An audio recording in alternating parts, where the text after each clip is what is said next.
Hi, friends. Welcome to the Jacqueline Social Exchange. I'm your host, Mary Daffin, and today our special guest is Dr. Carlin Raume. Carlin is a Sacramento-based doctor of occupational therapy and a board-certified lifestyle medicine professional. Welcome. Thank you so much, Mary. I'm really happy to be here and chat with you today. Now, I have to ask, you have more letters behind your name than any person I know. There are 4 sets of letters, totaling 17. What does this mean? That I love learning. Okay, good. I love taking courses. I love getting certified in things. Okay, basically. so impress me and tell me what they mean, please. So I'm a doctor of occupational therapy. That's the OTD. Got it? OTR/L means I'm registered and licensed in the state of California. So I've passed my board exam and I can practice occupational therapy. Important. Yes. Go ahead. PMHC means I'm perinatal mental health certified. So that supports the work that I do with moms. Oh, I love that. And Okay. then the DIP ACLM, it means I'm a diplomate of the American College of Lifestyle Medicine. So that means I've also gone through the coursework to study everything about lifestyle medicine and taken a board exam and passed that. Okay. So She's really smart. Okay, I really appreciate that because I do know that this feeds into what we do here. Mm-hmm. You have the credentials. I've read a lot of books, and we're going to talk about that. Mm-hmm. But let's start from the beginning. Why did you choose occupational therapy? Great question. A lot of people have no idea what occupational therapy is. Exactly. Yeah. Okay. I'm glad we're talking about it. So occupation means the most meaningful activities that you do that occupy your time. So occupational therapists work in a variety of different settings. Very often we'll work in hospitals with somebody who's sustained an injury or has an acute condition or chronic illness. A lot of times you'll find us in schools working with kids who might have a diagnosis of autism or other developmental delays, helping kids get back to meaningful occupations of childhood, like play and connecting with their friends. I have historically worked in an area called lifestyle redesign. So that is looking at how can anybody, whether or not they have an injury or an illness, how can anybody make changes to their daily habits and routines in a way that will promote health and promote wellness and overall quality of life. So the motto of our profession is living life to its fullest. And there are a lot of different ways we can do that. So you'll find us throughout the community in lots of really interesting places. But I've found my home in this area of wellness. Okay, so on that note, you mentioned someone being ill, but what about if someone moves or a different stage in life? Like you go from working 9 to 5 to retiring. I mean, that's a huge shift. Absolutely. So do you help people in those rooms? Yes. And those are some of my favorite times to work with people during those times of transition. So I actually worked for several years supporting college students. You can imagine the transition from high school into college, how different that is. The schedule of classes is different, needing to figure out your own time to study, needing to prepare your own food, figuring out how to make an appointment at the health center. And that can cause a lot of challenge for, how to grow up. Right, exactly. It can be tricky. And so I worked with people during that time of transition. And then more recently, so I had my daughter in 2019, and I realized when I was going through pregnancy and then giving birth and postpartum, such a huge transition. And although I knew lots of tips and tricks to maintain overall health and well-being for myself pre-pregnancy, I felt at a loss during postpartum. And so that's another significant life transition where you can imagine how your day-to-day is totally different before you've given birth to after you have a new little one. Similarly, you bring it up, if people are working and go to retirement, that's a huge time where all your daily habits might be shifting. And so you can find OTs working in all these little niches throughout. It's really powerful work. That is powerful work. So I want to talk a little bit about Supported Mama that you started in 2020. Let's talk a little bit about that and tell me, well, we've heard why it started, but those first few years had to be, we're just coming off of COVID. Yes. There was so much going on or not going on in people's lives. Yes. So how did you decide to make that leap? Yeah. I openly share I really struggled with postpartum anxiety and depression. I think there was nothing that could have prepared me for, my little one's arrival. And I just felt ill-equipped and we didn't have family nearby and it was really, really hard. And so I think it was largely in part because we didn't have a strong social support system. I'd recently moved up to Sacramento and I just didn't know where to start. I knew there was help out there, but I didn't feel like I had the energy to go seek out lactation support here and go to the pediatrician's office here and try to do a mommy and me group there. And I just wish that there was one person who could kind of coach me along or help me out, say, here are the resources that I think would be best for you, or let me help you in some way. So that really gave me the push where I felt like, okay, this needs to be a service that OTs are involved in offering, because we have this really, really well-rounded foundation, a background in psychology and looking at environment, looking at daily habits and routines, looking at healthy foods, looking at stress management. I wanted like a replica of me to support myself. And so I knew early on that it was something I needed to do. And so I filed the paperwork, the business paperwork, just when my little one was 1 year. And we were mid-pandemic and I didn't know what it was going to look like, but I knew I wanted to figure something out. And so I thought, okay, I'm just going to put it out there that I'm launching this business focused on maternal wellness. And I knew I was going to start by offering virtual sessions because that was what was available. And so it was a little bit of a slow roll. Obviously I'm a mother to a 1-year-old in a pandemic, starting a new business, and, great planning, I know, right? Great planning.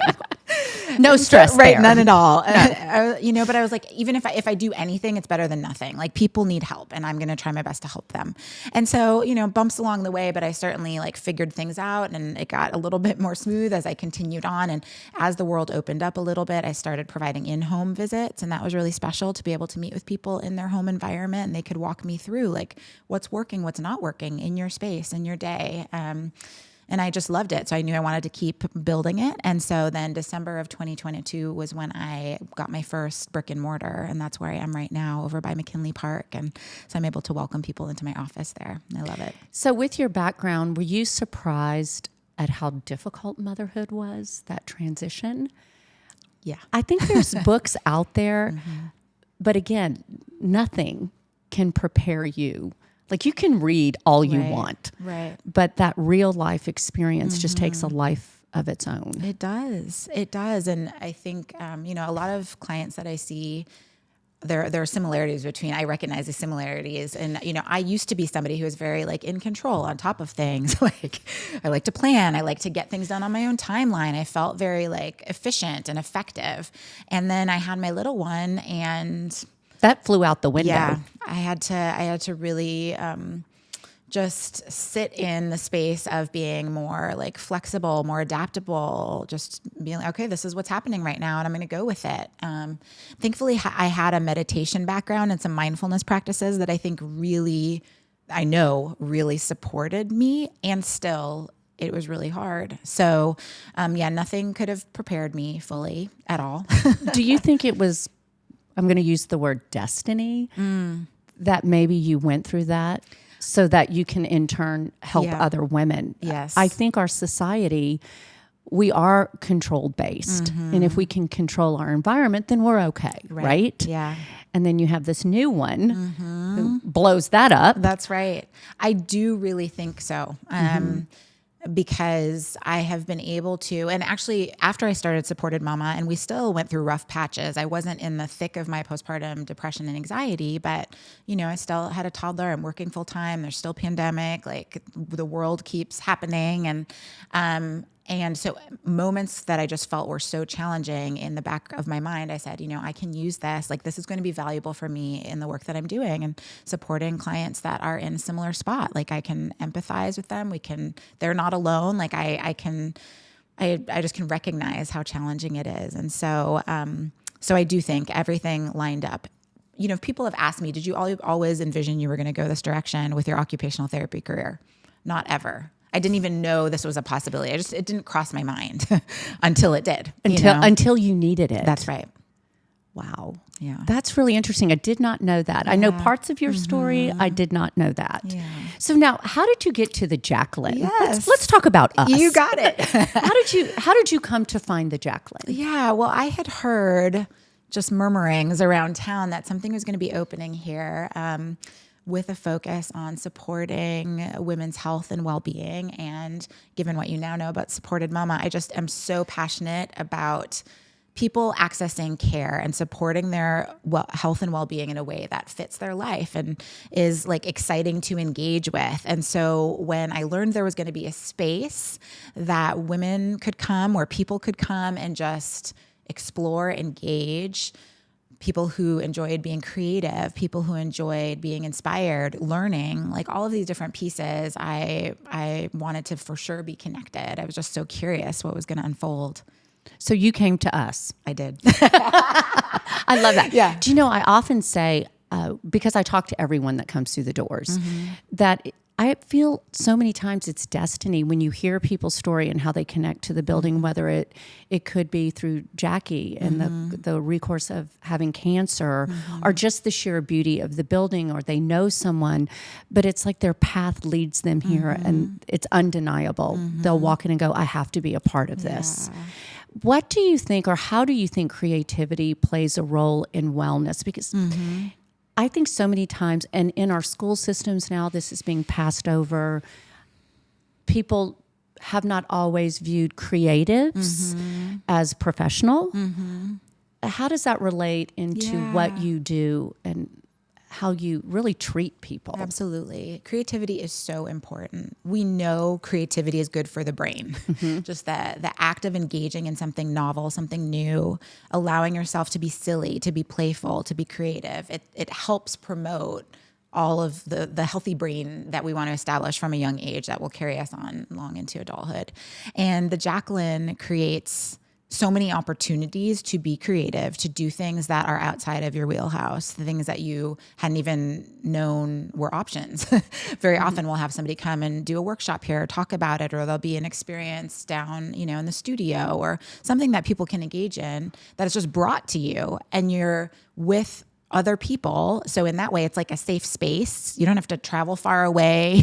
It's like a low commitment situation where you can just show up. You know that you'll be safe and supported by engaging in whatever the creative thing is. Like remember right when it opened, I made Valentines, and I hadn't done that since I was a child, like actual cutting out. You cut it out. Yeah. Oh, I remember it was on the big glass table in the gallery. And at first I was like, let me just have my bites and mingle. And then I was like, no, I want to engage in some crafts. And it was fun. And I was sitting there with some strangers that, now became acquaintances and friends, and just cutting and playing and laughing. And so I think those opportunities are so important. We forget to do that, especially as adults. This episode is sponsored by Miro Pictures, a creative and consulting agency dedicated to transforming stories into powerful narratives and helping your brand stand out in a competitive market. Elevate your brand today by visiting miropictures.com. That's MERO pictures.com. I think the art of play is forgotten. My husband has mastered it in his retirement, and he thinks that I should engage more in play. And I think as women, we facilitate it, but we don't participate in it. I think that's very true. I've been recently having conversations with a colleague who she's getting her PhD in occupational science, and her focus is adult play. And so how would you like to tell someone this is what you do as a profession? I'm a professional player. I mean, she owns it. She also has a background in stand-up comedy, so it like works for her. But she asked me, like, what do you do? What is your play? And so I'm like, oh, well, maybe some leisure reading or yoga. And she's like, that's leisure. That's not play. Like, what do I do for play? I don't know. I'm looking at you going, please don't ask me. I know. Please. It's a good question. It is. We need to explore that more here. We do. I mean, and there's a nice start, and I think there's a good opportunity for accountability. Like if I were to connect with one of my other, Jacqueline colleagues here to say like, next time something comes up that feels a little like playful, creative, like let's sign up to do that together. I think there's that opportunity in a space like this where you can connect with other people who may not have something that's their like go-to form of play, and you can try something out together. Well, I know that we've done book club together, and we've had some interesting conversations. Were you in my Let Them conversation? Yes. That was, okay, that was enlightening. Just the strong opinions that people had of the author, Mel Robbins, and what she had to say. I did not expect that. Did you? It was unexpected. It was such a great, lively conversation. It was rich. Wasn't it? It was rich. Yeah, and I really appreciated all the perspectives that everyone brought to the table. But if you don't put yourself in those situations, it never happens. That's right. I am always amazed when I ask at book club, how many of you had known each other before this? And no one does. So I think that part of becoming part of this community is that you have to accept being a little uncomfortable. Not totally, but just a little like, oh, I don't know anyone in this room. And it's permission to talk to strangers for sure. Right. I remember one of my first happy hours or something when I was here, and I came by myself. And so, which I was very happy to do, and I just was walking around and just exploring, looking at all the beauty. And there were these two women who came together, and one of them walked over to me while I was sitting by myself, and she was like, "Would you like to come join us at one of the booths?" It was kind of an intimate space. And I said, I would love to. And so I said yes, and so she shared, she made it her mission. Like when she signed up to join, she was like, I wanted to put myself in kind of uncomfortable positions. She felt like she wasn't normally the person who'd be social to invite somebody else, but that was part of what she wanted to do when she came here. And I secretly told myself when I came here, I'm just going to say yes. And so it all aligned, and we had such a lovely conversation, the three of us, And so I do think there's something different about an environment like this that feels a little bit, to me, like a little bit more safe to test those edges and just have those kinds of little mini adventures and know that it is okay. It works out, it's fine. It's good. It's good. And the word that came to mind was protected. Like when you walk in, that there's got to be some similarities because you all came to the same location, right? So when you're at the Jacqueline and, you have your business hat on and you're going through the rooms, what do you think? And because there was great intention, as you know, when we started. Absolutely. That this would be well, we always said everything to everyone. Well, we found out that's a little broad. But when you come into like this library, what do you think? And what does your profession tell you? Because I'm like, oh, it's so beautiful and I love the lights and but it's so much deeper than that. Yeah. I love the library. I know. That's why we're here. Yeah, it's so special here. It is such a palpable downshift from the outside. When you come in here, the dark paint, the dark ceilings, being surrounded by the warm light, the books, it feels like an immediate quieting. And so from my occupational therapy lens, it's a shift into the parasympathetic nervous system. That's our rest and digest, our relaxation nervous system. And so much of our life out there is sympathetic nervous system. It's stress, fight or flight, freeze, go, go, go, do more, be more, that kind of energy. And I feel every time that I walk into this space, the opposite of that. I feel like I can take a deeper breath. I feel like I want to take a deeper breath. I want to slow down. I want to sit. I want to look around. I just want to be. And so that really stands out for me in here. I feel like this space, even when there are multiple people in this space, it just feels grounded, peaceful. I love that word, grounded. It does. There's a coziness to it in here. Yeah, it's really special. So when I tour and we go into the black box and I start to talk about the wellness benefits of live entertainment, that really takes people back. And I use some of the words that you have given me as well as the books. And when we were developing that space, had no idea the impression that it would leave. Yeah, it's really amazing. The shared experience of live music, of comedy, of laughter, of just physical proximity to other people and engaging in the same kind of thing, whether or not you're engaging with somebody directly, but you're alongside with people engaging in a novel experience. It can be really powerful and connecting. And so, not to mention like the great music and comedians and all of those things that happen down there. So it's an added benefit. I know, again, like I've heard people say, oh, well, I don't know if I'm into this kind of music or that kind of music, but let me just go check it out. They'll say, it was awesome. Like I was surprised at how much I enjoyed it. And so that's something that you really get to access throughout the Jacqueline. In your field, do you find that people kind of talk themselves out of experiencing something new? We're definitely creatures of habit, for sure.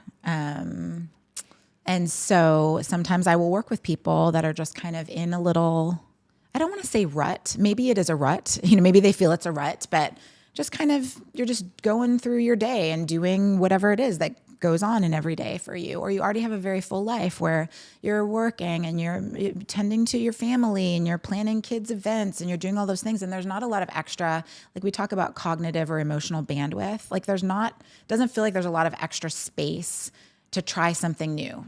You don't know like what time do you have to get there? What's the parking situation? What's the process? Like all of those things require a little bit of extra energy. And when you're already super spent and feel depleted, that feels like too much.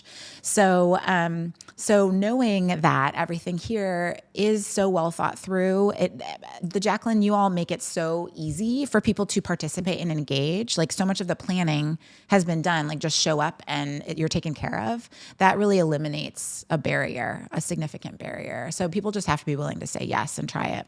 Willing to say yes. Yeah. I think that's a really powerful statement. Mm-hmm.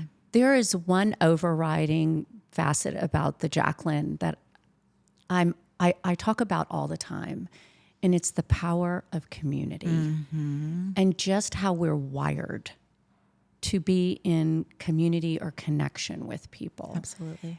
And I think COVID kind of shook that up. And I don't think we've gotten back to pre-COVID and how important community was. I agree.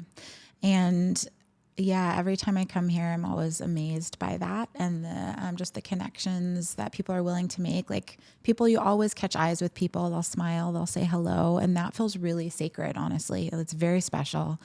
And coming back to stepping outside a growth edge or into something that's a little bit uncomfortable, when you observe somebody else doing that, you feel more empowered and capable of doing that on your own. So when you see people that are something about them you resonate with or feels like something about yourself, and you see them trying something that might be a little scary, that empowers you to be like, I too can do it. And so there are always opportunities here where you're connecting with people, learning and growing together, or connecting to make so many professional connections, personal connections, where you realize your paths have crossed in other ways, but you didn't really have that moment to like sit down and connect. I've made great friends already from here that I've connected with, in the Jacqueline, and then we've grabbed coffee and done other things outside. Yeah, I love that. It's really special. Talking about, connecting and watching someone do something that they're not comfortable with.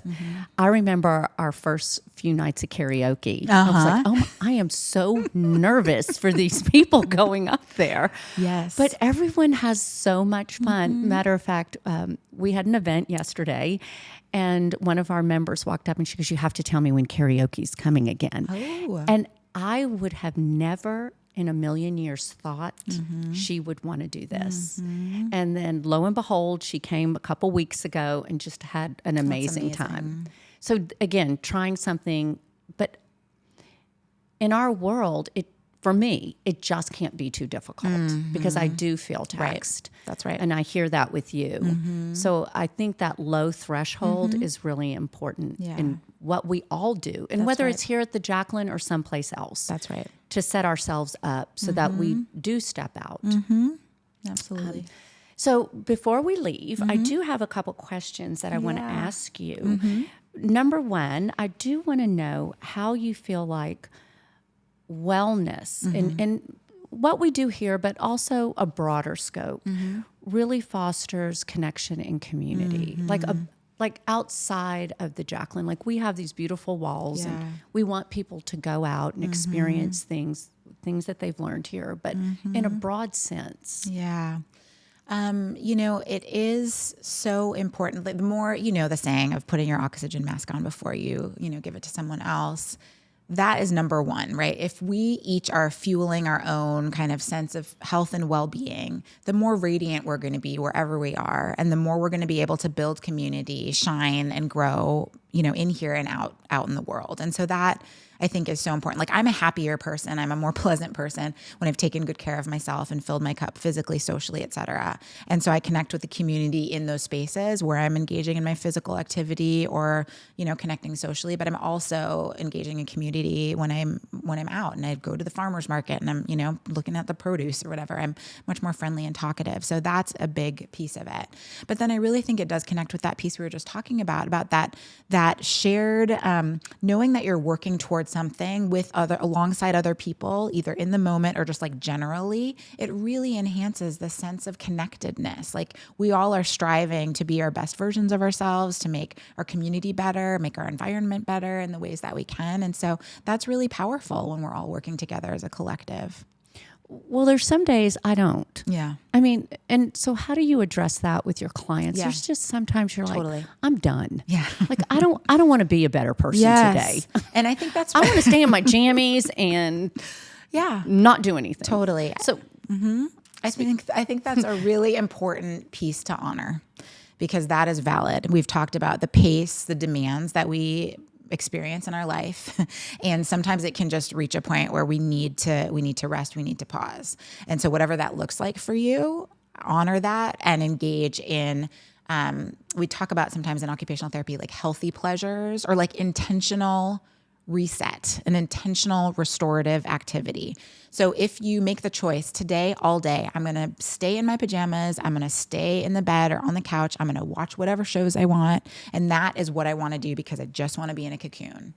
That is a great choice. And by the end of the time, there tends to be a sense of like, great, I accomplished that cozy day that I said I was going to do, rather than if you just like spend all day on the couch, you're like, oh, I really should get up and do something. Oh, what about that? I should probably get up and do that. Oh, I should. And if you're using that kind of like language in your mind, at the end of the day, what's your perspective going to be? It's going to be like, I wasted the day. I should have done all of these things. So I feel like if you're in a space of burnout and you're like, okay, we need the reset, then go for it and just own it. Know what you're going to do, carve a little time period around it. And that's what you can, do to reset.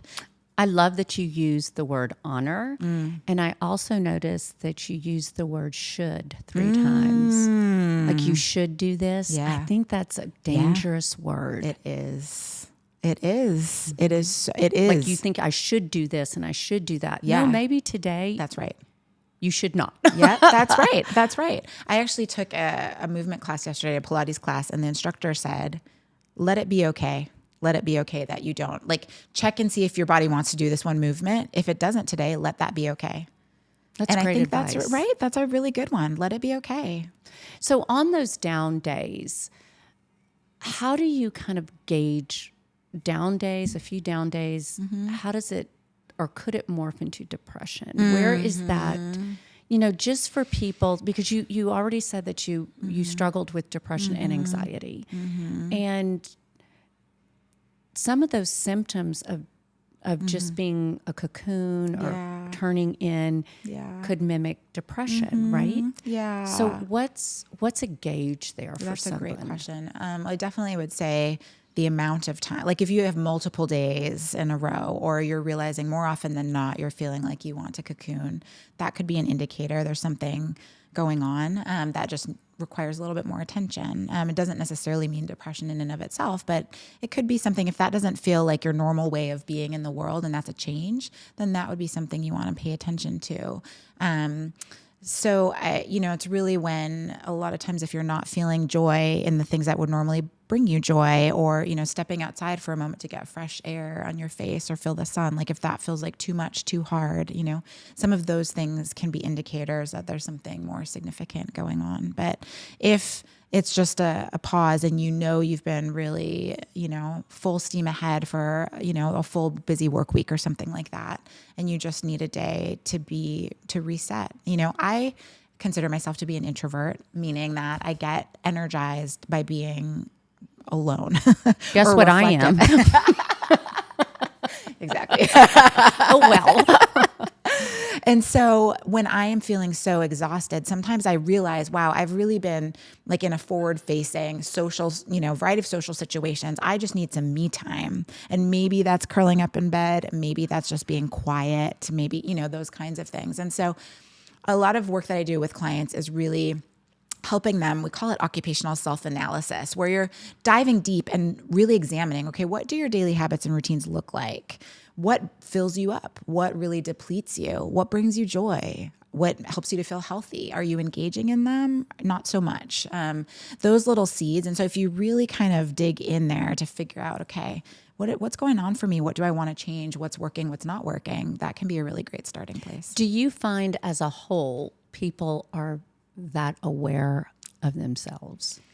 Like, what brings you joy? If they can't answer that. Yeah. Great question. Oh, it's shocking and sad that someone can't articulate, but I think we're there. Mm-hmm. Yeah, I think, and I'm not judging. No, I know. It's kind of the state of the state. Yes, I do think it's more common than not that it's difficult for people. And I feel like with some probing questions, they might be able to get there. Sometimes with those kinds of questions, I might ask, like, what used to bring you joy as a child? Or what did you have fun doing when you were, a long time ago? And so it removes it from like the current, and you can think about a time, or when was the last time you just remembered being totally in the moment or laughing hysterically?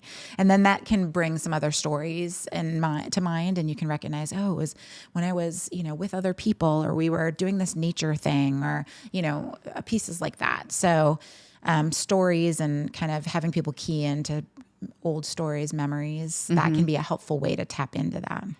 That's fascinating. Okay. Before I let you go, I want you to tell us or share with us a piece of advice you've received that was life-changing, or maybe a mantra that you live by. Because I think you're one of the most in tune people I know. Every time I talk to you, we run into each other. I walk away going, okay, I did not know that. And she's so smart. Thank you, Mary. And you're inspirational because you do it in such a way that I don't feel less than. So awesome. I love that about you. Thank you. But I do advice, yes, mantra, something that you can share that they may not remember this conversation. You may not, but you would remember this. Yeah. It's something that really helped me get my business started, and I have used since then. So since 2020, take imperfect action. Take imperfect action. Say that slow. Take imperfect action. Take imperfect action. Yeah. Ooh, amen. Right? Life is messy. Everything is messy. Things don't go the way that you imagine they might go. And that to me has been kind of a barrier in my life. I don't want to say, a barrier, a limitation, where I've held off on doing things because I felt like it wasn't totally ready. It wasn't quite right. I needed to learn something else. I needed a new certification. I needed something wasn't quite right about it for whatever reason. And with my business, I realized there was not going to be a time where everything felt completely ready. And I was so driven to provide the care. I wanted moms to have access to my services. And I kept thinking, if I don't act, they're not going to be able to get care. It's better that I act and I don't have my form completely fixed the way, or the website, that part doesn't matter. I just need to launch. And so that has been super helpful for me, both professionally, but also personally, and just releasing the perfection a little bit, and like taking some action is better than not taking any action, and you learn through the doing. And so you have to move forward and just then have grace with yourself when it's a little messy along the way. If you have that mantra, then don't you think that you extend that to somebody else? Like if you were watching somebody, or maybe they don't approach you the right way, or, you're in one of those awkward conversations, and I do love those. Yeah. But then you just realize we are all imperfect. That's right. That's right. We really are. And we're all broken. We are. And I think that's something too that has been so powerful in the work that I've done now over the last 20 years. I've been in OT, and being able to connect with people individually, to be able to see their vulnerability and have them share these broken parts of themselves or just areas that they're feeling like they want to work on or wanting to heal. And I have just seen so many different types of people, and that's the commonality, that we're showing up. We're here, we're showing up. We all have some form of brokenness, something that, is getting itself sorted out, that we're working through, pieces we recognize, pieces we don't yet recognize that we are going to want to work through at some point. And so there's something really beautiful about being in that space with other people. With others. Yeah. You don't know what you don't know, right? That's right. Oh my gosh, this has been so much fun. I Yes. could talk to you forever. Well, we'll continue. Okay, that sounds great. Part 2 coming. But yes, but thank you so much. Thank you so much. No, so how do our viewers get in touch with you, or how do they find you? Yeah. What's that? Probably the best way is through Instagram, @supportedmama. They can find me there, DMs, and that's where I have kind of my latest updates of what's going on in my world, what I'm working on. And repeat that again. @supportedmama, MAMA. Okay. Thank you so much for being with us. You're very This welcome. conversation will continue. Thank you. Sounds great. Thank you, Mary. Thank you for being with us today. I hope that you enjoyed meeting Dr. Carlin Raume. I think she's a remarkable woman. If you'd like to become a member or find out more about the Jacqueline, go to our website, thejacqueline.com. Jacqueline is spelled JACQUELYN.com. And if you're on Instagram, Jacqueline.official. It was great to have you with us today, and we look forward to the next time. Bye.